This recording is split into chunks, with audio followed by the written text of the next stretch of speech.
पूर्ण अनाहत विशुद्ध। Thank you Anoop जी, शुक्रिया। मैं डिबेट के दूसरे चरण में आपके बाकी विचारों को सम्मिलित करूंगा। इस देश के बहुत ही जाने माने ज्योतिषाचार्य और मोटिवेशनल स्पीकर पवन सिन्हा जी भी हमें इस डिबेट में ज्वाइन कर चुके हैं। पवन जी, आपका शुक्रिया और स्वागत है भारत समाचार पर। मैं आपसे योगा के बारे में आज कुछ चर्चा करने के लिए आपको आमंत्रित किया हूँ। क्या है योगा और क्या हम इसे किसी पूजा पद्धति का हिस्सा माने? ये शारीरिक मानसिक व्यायाम है या फिर इससे भी ऊपर की चीज? ये क्या है? सबसे पहले तो मेरे लिए बड़ा अच्छा दिन है, स्वयं विजय जी के साथ आज वार्तालाप करने का अवसर प्राप्त हो रहा है।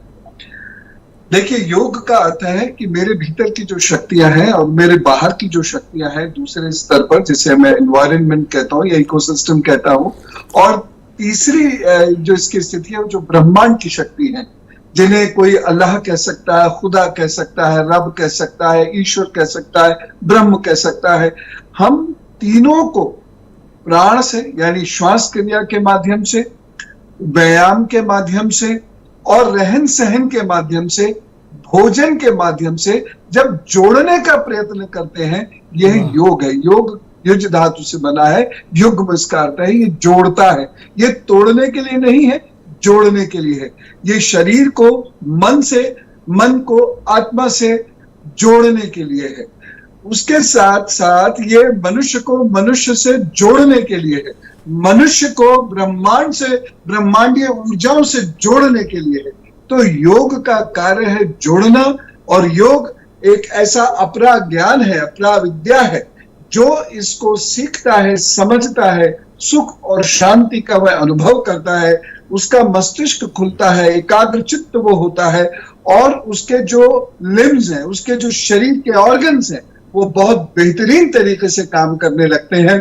वह तनाव से लड़ सकता है और वह अपना और समाज का जो जीवन का योग है उसको बहुत अच्छे से निभा सकता है। तो एक पूरे मनुष्य के सर्वश्रेष्ठ स्वरूप की कल्पना है योग। कुछ लोग ये कहते हैं कि योग के माध्यम से हम अपनी चेतना को जागृत कर सकते हैं।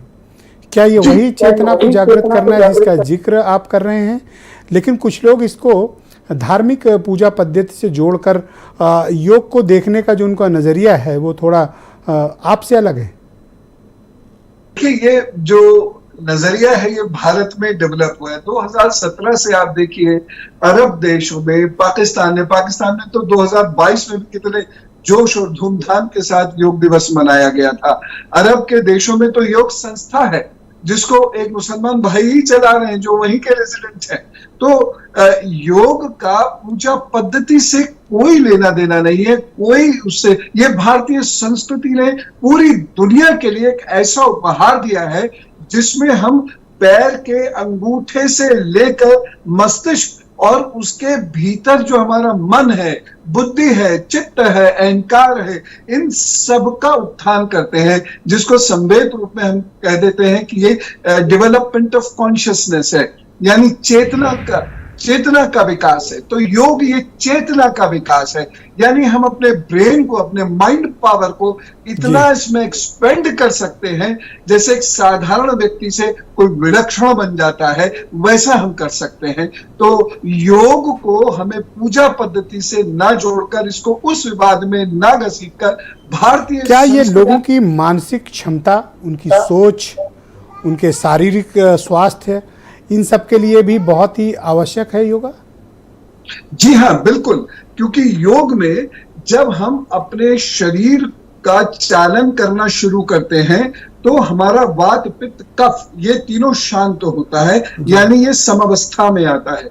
उसके दूसरी बात, जब हम अपनी श्वास क्रियाएं प्रारंभ करते हैं तो एसोफेगस से हमारा पूरा शरीर जो है वो ऊर्जान्वित होता है, और मूलाधार से लेकर ब्रह्मचक्र तक ये समस्त ऐसी क्रियाएं हैं, श्वास का द्वार, ये श्वास का पथ, ये ऐसा सजने लगता है कि मनुष्य का मस्तिष्क तनाव से मुक्त होता है, हमारी जो नर्व्स हैं तनाव से मुक्त होती हैं, हमारा जो पीनियल बॉडी है, पीनियल ग्लैंड है, ये एक्सक्रीट करता है हार्मोन्स को। तो हम ना केवल स्वस्थ होते हैं बल्कि सचेत होते हैं और चैतन्यता की तरफ तो बढ़ते क्या हैं। आप इस बात को अश्योर कर सकते हैं, क्योंकि तमाम लोग ऐसा मानते हैं कि ये एक धार्मिक पूजा पद्धति का हिस्सा हो सकता है, विशेष तौर पर हिंदुओं के लिए, लेकिन मानसिक रूप से स्वस्थ रहने के लिए या आपकी चेतना को जागृत करने के लिए, जिसे हम ध्यान भी कहते हैं एक तरह से, क्या आप ये अश्योर कर सकते हैं कि इसे सबको अपनाना चाहिए, ये कोई धार्मिक पूजा पद्धति नहीं है?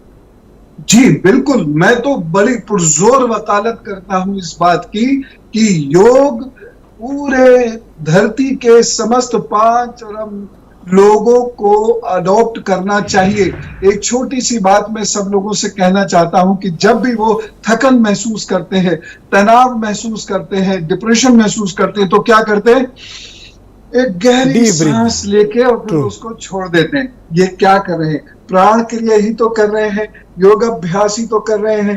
तो इसी तरीके से योग की छोटी छोटी क्रियाएं हैं जो मनुष्य को बहुत मजबूत बनाते हैं और उसको बहुत सुंदर बात आजकल आपने का कही। जो वातावरण है उसके लायक बहुत बनाते हैं। सुंदर बात आपने कही। पवन जी हमारे साथ बने रहिएगा, इस परिचर्चा को थोड़ा सा आगे बढ़ाते हैं। एक